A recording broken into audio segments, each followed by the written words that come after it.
Há certas experiências que não nos abandonam. Elas não são como memórias comuns, que desbotam, que perdem a nitidade com o tempo. Não. Elas incrustam-se na alma, tornam-se parte da nossa biologia. Acordamos com elas, respiramos-las, carregamos-las no sangue. Hoje vou partilhar 3 dessas experiências. Não são ficções, são relatos gravados na carne de quem os viveu. Peço que você se acomode, que desligue as luzes, que permita que estas palavras preencham o espaço ao seu redor. E quando sentir aquele frio súbito na nuca, não se vire, apenas escute. Vamos começar pela casa. História 1. A Casa do Bosque. Chamo-me Gabriel. Em 2012, após uma série de perdas pessoais, um divórcio, a morte do meu cão, um esgotamento profissional, decidi refugiar-me na casa de campo da minha família, nos arredores de Castro, no Paraná. A casa era de madeira maciça, construída pelo meu bisavô em 1923. Estava isolada no meio de um bosque de araucárias, a cerca de 500 metros do rio, que naquele inverno corria negro e silencioso. O silêncio foi a primeira coisa que me impressionou. Não era um silêncio pacífico, era um silêncio denso, ativo. Como se as árvores, altas e escuras, estivessem a guardar segredos demasiado pesados para serem partilhados com o vento. No segundo dia, comecei a ouvir os sons. Não eram sons reconhecíveis, eram movimentos. Como se alguém arrastasse um saco pesado de terra pela casa vazia, no andar de cima. Subi as escadas, cada degrau rangendo com um gemido específico, como se a madeira estivesse a queixar-se do meu peso. O corredor superior era longo, com 5 portas de cada lado. Todas fechadas, exceto a última, à direita não o quarto do meu avô. A porta estava entreaberta. Eu sabia que a tinha fechado na noite anterior. Tinha até colocado uma cadeira encostada à maçaneta, um hábito infantil que trouxe da infância. A cadeira estava intacta, no seu lugar, mas a porta estava aberta uns 10 centímetros. Dentro, o quarto estava exatamente como eu o recordava. A cama de ferro, o crucifixo na parede descascada, a cômoda alta com o espelho embaciado. Mas no centro do chão de tábuas de peroba, havia uma mancha. Era circular, com cerca de 1 metro de diâmetro. A madeira ali estava escurecida, não por umidade, mas como se tivesse sido carbonizada a partir de dentro. As fibras da madeira pareciam retorcidas, contraídas em padrões concêntricos, e ao toque era fria, não o frio da madeira velha. Era um frio ativo, que parecia sugar o calor da minha mão. Aquela noite, os sons tornaram-se mais definidos. Eram passos, claramente passos, um padrão, 3 passos rápidos, uma pausa, depois um arrastar de pé direito, como se quem andasse cocheasse. Senti, como uma certeza visceral, que estava a ser observado, não por olhos, mas por uma atenção vazia, uma intenção sem rosto. No terceiro dia, decidi gravar. Coloquei o meu gravador digital portátil no corredor superior e retirei-me para a sala. Embaixo. Fiquei acordado até as 3 da manhã, ouvindo o silêncio pesado. Quando subi para recolher o gravador, este estava gelado. A tela do visor digital estava apagada, mas a bateria estava cheia. Levei-o para a cozinha. Ao pressionar play, o que saiu não foram os sons da noite, mas uma gravação antiga, a voz do meu avô, já enfraquecida pela doença, que eu tinha feito anos antes. E no final da gravação, depois de um longo ruído branco, uma nova voz sobrepôs-se. Rouca, seca, sem emoção. Ele abriu a porta. Ele não devia ter aberto a porta. A minha pele ficou em carne viva. Aquela era a voz que eu tinha ouvido na minha cabeça no primeiro dia. A revelação final aconteceu na última noite. Acordei com uma pressão no peito, como se uma mão enorme me esmagasse contra o colchão. O quarto estava escuro, mas a lua, cheia e lívida, entrava pela janela, projetando a sombra dos ramos das araucárias no chão. E entre essas sombras, havia uma outra. A sombra de uma figura alta, de cabeça inclinada, parada junto à minha cama. Não via a origem da sombra. Não havia corpo a projetá-la. Era apenas a sombra em si, impossível, negra como alcatrão fresco. Ela moveu-se. Inclinou-se sobre mim. E lentamente a sombra de uma mão estendeu-se em direção ao meu rosto. Não senti toque físico. Senti uma ausência. Como se o calor, o som, o próprio ar fossem sugados do espaço à volta da minha face. Consegui soltar um grunhido, um som animal de puro terror. E a sombra recuou, dissolvendo-se nas outras sombras do quarto como tinta na água. Na manhã seguinte, abandonei a casa. Levei apenas a mala com que cheguei. Quando falei com a minha tia mais velha, semanas depois, ela ficou pálida. Contou-me que o meu avô, nos seus últimos anos, tinha companhia na casa. Dizia que algo que vivia nas raízes mais profundas do bosque, algo mais velho que as próprias árvores, ocasionalmente visitava. E deixava uma marca no chão, uma marca de frio e de escuridão, como uma assinatura.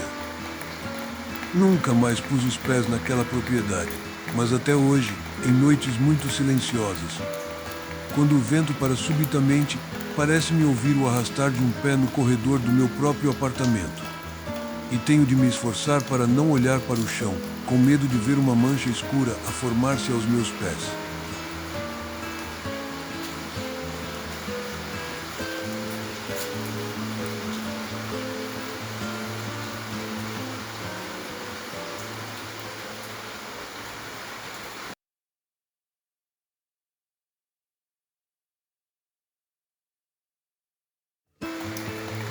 Esta história pertence a Sofia.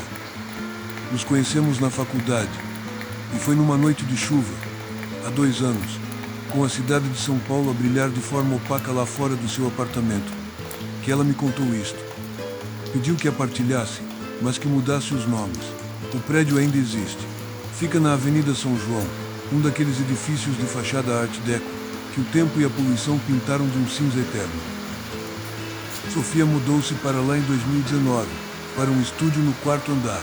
O apartamento era pequeno, mas tinha janelas altas e a luz da tarde era magnífica. A rotina começou normalmente, até que, no outono, ela começou a ouvir o choro. Era baixo, abafado, como se viesse através de várias paredes. Ocorria sempre entre as 15 e 23 da tarde, um intervalo estranhamente preciso. Sofia, sendo uma pessoa racional, pensou primeiro em problemas com as canalizações, depois em vizinhos com crianças. Fez uma ronda discreta. Os vizinhos da frente eram um casal aposentado sem filhos. Os de trás, uma mulher que viajava constantemente a trabalho. Os de lado, o apartamento estava vazio. A origem parecia estar acima, no 5º andar. Um sábado à tarde, corajosa, ou talvez impaciente, Sofia subiu as escadas de serviço. A porta do apartamento 501 era diferente das outras. De madeira maciça, antiga, com uma fechadura de ferro ornamentado que parecia pertencer a outro século. Colocou o ouvido contra a madeira. O choro estava lá, mas não vinha do apartamento. Parecia emanar da própria porta. Como se a madeira tivesse absorvido o som há décadas e agora, em certas condições atmosféricas, o libertasse, como uma pedra a libertar calor ao final do dia. E então, algo tocou a porta do lado de dentro. Não foi uma batida, foi um arranhão. Lento, deliberado, como se alguém estivesse a passar as unhas, uma a uma, pela superfície interna da porta, de cima a baixo. Sofia recuou tão rápido que quase tropeçou nos degraus. A partir daí, a fenomenologia da coisa expandiu-se. Começou a sentir cheiros no seu próprio apartamento. Um odor adocicado de talco infantil, misturado com algo azedo, como leite azedo. O cheiro surgia no corredor do apartamento, próximo à porta de entrada, sempre após o pôr do sol. A pior fase começou com os sonhos. Eram vívidos, recorrentes. Neles, Sofia encontrava-se num quarto com papel de parede desbotado, com padrões de pequenos carrosséis. Havia um berço de vime antigo, e ela, nos sonhos, era compelida a aproximar-se e a olhar para dentro. Dentro do berço, uma forma pequena envolta em mantas. A forma movia-se, e quando ela se debruçava, as mantas abriam-se, revelando não um bebê, mas uma criatura enrugada, com uma cabeça grande e olhos de um azul leitoso e cego. A criatura abria uma boca desprovida de dentes, e dela saía não um choro, mas um sussurro rouco e articulado. "Por que me deixaste tão sozinho?" Sofia acordava sempre com um grito abafado no travesseiro. O clímax aconteceu numa noite de nevoeiro raro em São Paulo. Sofia acordou com a sensação nítida de que não estava sozinha no quarto. A lua, filtrada pelo nevoeiro, criava uma luz difusa e fantasmagórica.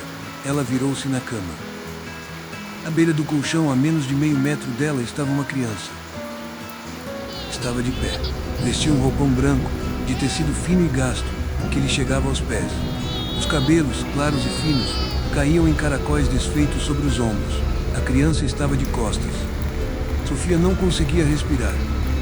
O ar tinha se solidificado nos seus pulmões. Lentamente, muito lentamente, a criança começou a virar-se sobre os seus pés pequenos. Foi um movimento desengonçado, quase mecânico. Quando o rosto ficou visível ao luar enfraquecido, o cérebro de Sofia recusou-se a processar o que via. Era o rosto do seu sonho. A pele era pergaminho enrugado, marcada por veias azuladas e manchas senis. Os olhos eram de um bebê, grandes, redondos, de uma cor azul clara, mas estavam alojados nas órbitas fundas e escuras de um idoso. A boca, sem lábios definidos, abriu-se num sorriso que era um mero estiramento da pele sobre as gengivas. A criatura estendeu um braço. A mão era minúscula, de dedos curtos e gordos de bebê, mas a pele que os cobria era translúcida, fina como a de um centenário, mostrando os tendões e os ossos por baixo. "Mamãe", sussurrou a voz, que era a fusão horrenda do choro de um recém-nascido e da rouquidão de um velho. "está na hora do meu leite." Foi então que Sofia conseguiu gritar. Um grito longo, rasgado, que veio dos seus instintos mais primitivos. Ela fechou os olhos com força, enterrando o rosto no travesseiro. Quando os abriu, segundos depois, a figura tinha desaparecido. No dia seguinte, esgotada e em pânico, confrontou o zelador, um homem velho chamado Seu Olavo, que trabalhava no prédio desde os anos 70. Ele ouviu-a em silêncio, o seu rosto marcado ficando cada vez mais sombrio. "A senhora do 501, começou ele, a voz baixa. Dona Elvira era enfermeira. Nos anos 60 ela teve um filho, mas o menino nasceu com uma doença raríssima. Os médicos chamaram-lhe progéria. O corpo do menino envelhecia 8, 10 vezes mais rápido que o normal. Ele morreu com 11 meses de idade, mas parecia um homem de 80 anos, encolhido. Dona Elvira nunca se recuperou. Viveu mais 30 anos naquele apartamento, a falar com o berço vazio. Quando ela morreu, a família trancou o apartamento e nunca mais voltou." Seu Olavo fitou Sofia nos olhos. "Dizem que ela não se foi, e que o menino ainda tem fome. Eu mesmo evito entrar naquele apartamento, pois sinto o ar abafado e um mal-estar inexplicável. E sempre que tenho que limpar aquele apartamento, deixo alguém segurando a porta e fico somente 5 minutos removendo a poeira." Sofia mudou-se numa semana. Abandonou mobília, deixou para trás roupas.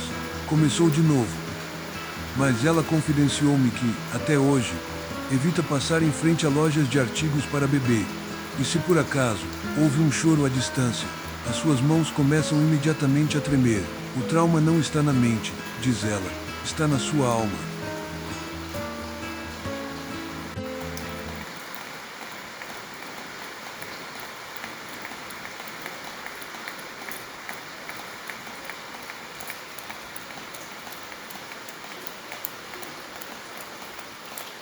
Há lugares que guardam memórias não apenas nos livros, mas nas próprias paredes.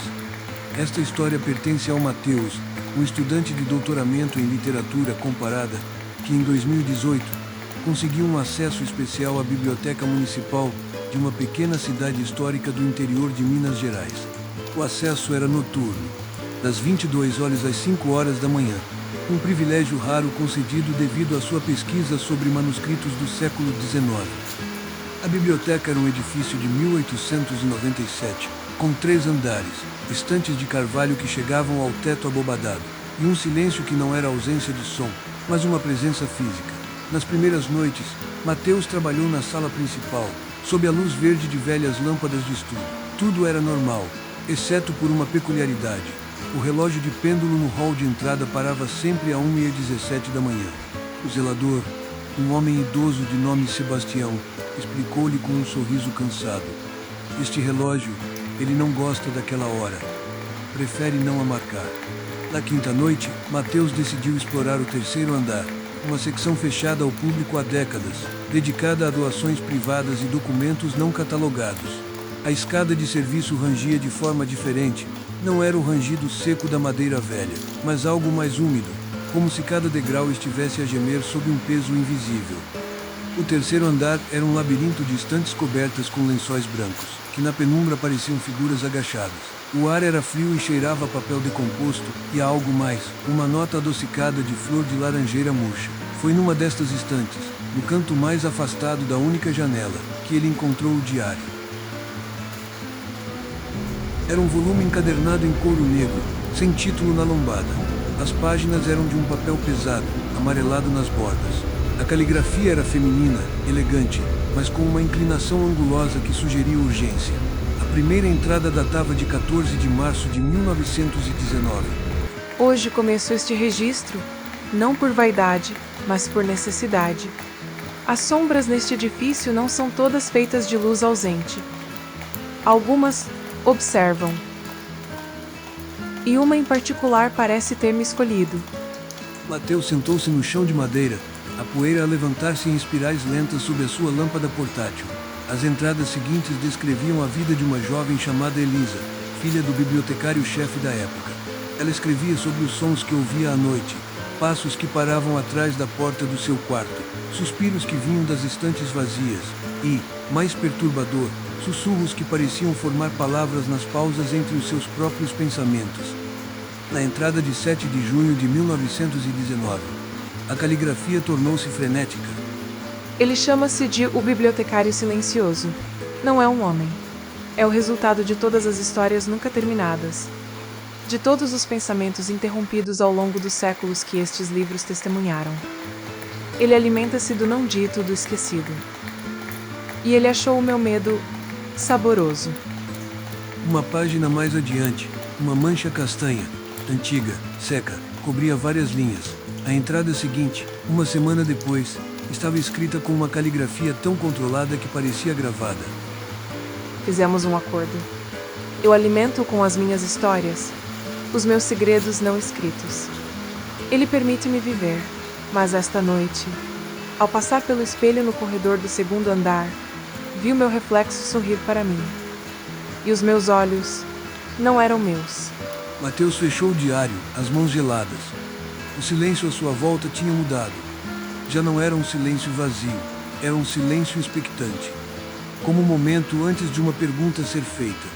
Foi então que ouviu o primeiro som distinto, um leve arrastar vindo do extremo oposto do corredor de estantes. Como se alguém estivesse a puxar um dedo ao longo das lombadas dos livros, um por um, enquanto caminhava. Ele apagou a lâmpada. A escuridão foi absoluta. Não havia janelas naquela secção, nenhuma fresta de luz. No escuro, o som tornou-se mais nítido. Não era um arrastar contínuo, era ritmado. Parava a cada 7 livros.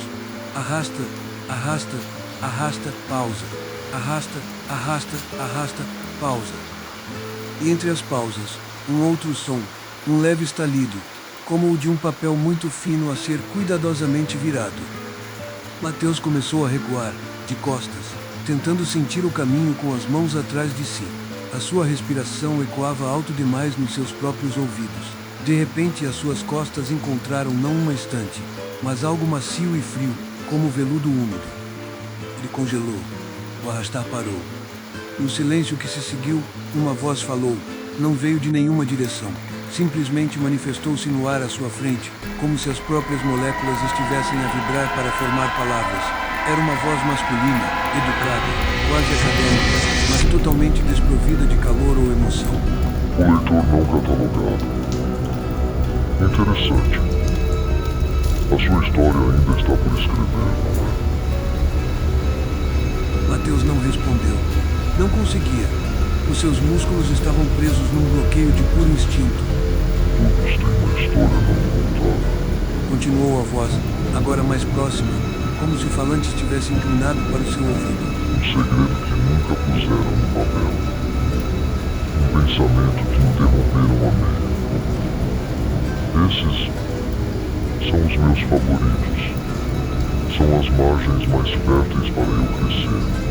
Um cheiro encheu o ar, o mesmo cheiro adocicado de flor de laranjeira murcha do diário, mas agora intenso, opressivo, misturado com o cheiro metálico do medo. Deixe-me adivinhar o seu. Sussurrou a voz, agora com uma centelha de curiosidade doentia. Sobre a culpa. Sempre é.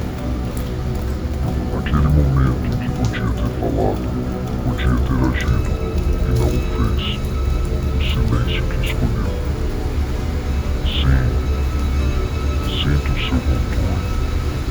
É promissor.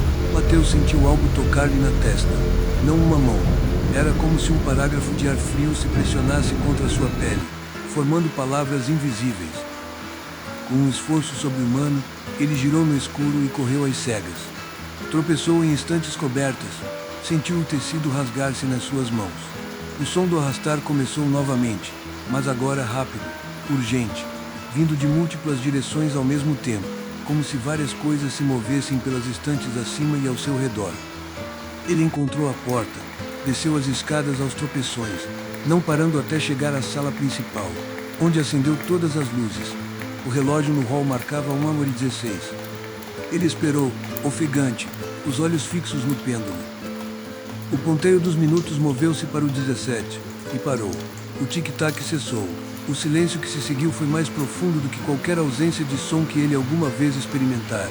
Era um silêncio ativo, um silêncio que ouvia. Ele não voltou a olhar para o terceiro andar.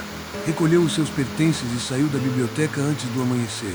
No dia seguinte, tentou falar com o zelador Sebastião, mas soube que o homem tinha falecido pacificamente na noite anterior, na sua cadeira, na pequena sala dos fundos. Estranho, comentou a substituta.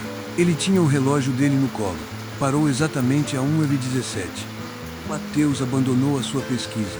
Deixou a cidade, mas a experiência deixou uma marca peculiar.